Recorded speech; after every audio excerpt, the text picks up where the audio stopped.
จ้าสบายดีเนาะมาพบกับข้าพเจ้ามื้อนี้ข้าพเจ้าสิมาสอนสมัครกระเป๋าเงินออนไลน์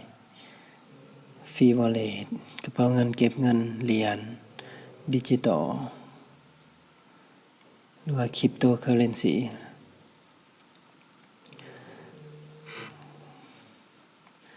ฉะนั้นเฮาไปเริ่มกันเลยเนาะขั้นตอนทำอิฐเฮาในการสมัครเขาจะต้องใส่อีเมลขายได้ก็ได้ข้าพเจ้าสิใส่เป็น Gmail เนาะส่วนการสมัครแม่นเฮากดมาที่ Sign up เฮาเข้ามาทวิตเฮาจะกดมาที่ Sign up หลังจากนั้นแล้วเฮาเอาอีเมลเฮาใส่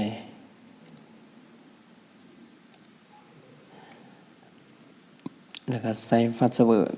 ส่วนพาสเวิร์ดนี่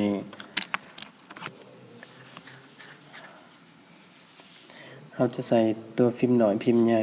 ตัวเลขแล้วก็สัญลักษณ์มันจึงจะผ่านเนาะ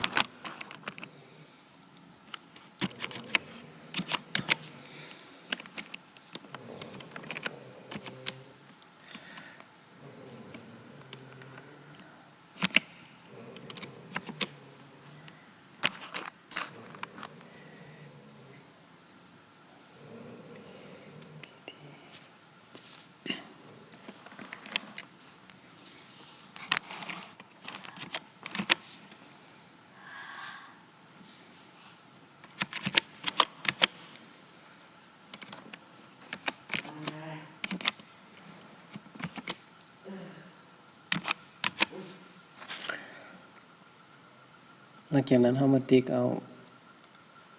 ตัวนี้แล้วก็ตัวนี้ใส่อัพหลังจากนั้นมันสิขึ้นมาให้เราคอนเฟิร์มหรือว่าแกะแคปสายหรือว่าโคดวอล์กแปลว่ามาทางมาลาย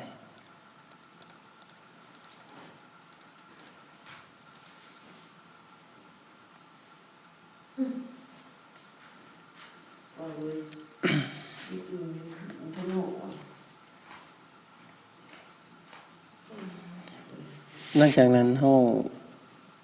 มันจะให้เราใส่รหัสฟิน4ตัวเลข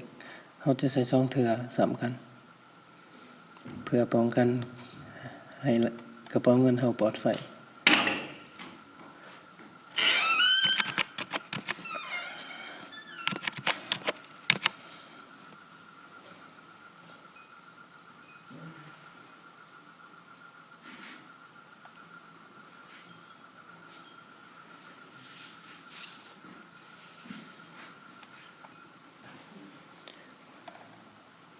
หลังจากเขาสร้างแล้ว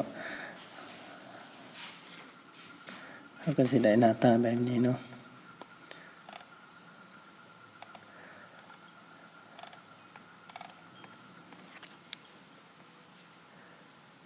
หลังจากนั้นเขาไปยืนยันทางอีเมลมันจะส่งมาทางอีเมลให้เขายืนยันตัวตนว่าเขานำใส่ Gmail นั้นจริงเนาะว่าเขามีตัวตนแท้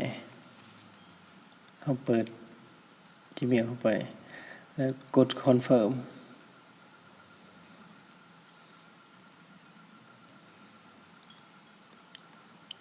อีเมลอันเพิ่มสำเร็จแล้ว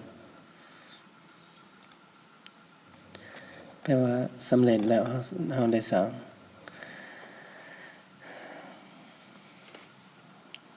ส่วนการตั้งค่าความปลอดภัยแม่นเราจะต้องได้ใส่อีเมลอีกอยู่ในอีเมลตัวเราสมัครอันนึงเราจะได้คอนเฟิร์มอีกบาทนึงแล้วก็มาใส่authenticator เพื่อรักษาเงินเราแหละใส่authenticator นี่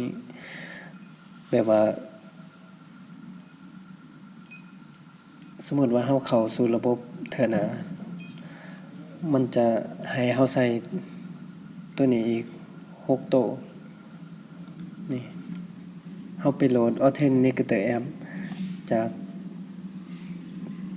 App Store หรือว่า Play Store ครับ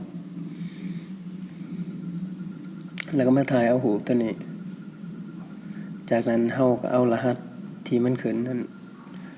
มาใส่อยู่นี้รหัส6ตัวถ้าว่าเฮามีเครื่องเดียวเฮาก็จดเอาตัวนี้ก็ได้ไปใส่อยู่ใน Authenticator App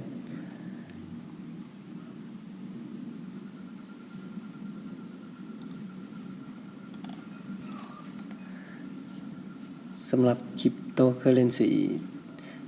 ที่กระเป๋าตัวนี้รับได้ก็มีหลากหลายขนาดอันที่ดังๆที่สุดก็คือ Bitcoin BTC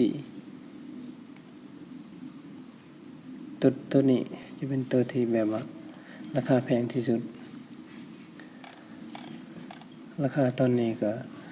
1 Bitcoin เท่ากับ 10,000 ดอลลาร์ 10,000 ปลาย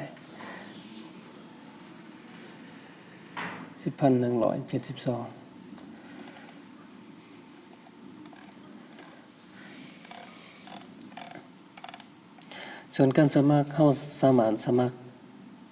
ผ่านแอปเลยก็ได้เพราะว่า Free Wallet มันจะมีแอปให้ดาวน์โหลดทั้ง Play Store แล้วก็ App Store สมัครผ่านแอปก็แบบเดียวกันกับสมัครผ่านเว็บสมัครทางใดก็ได้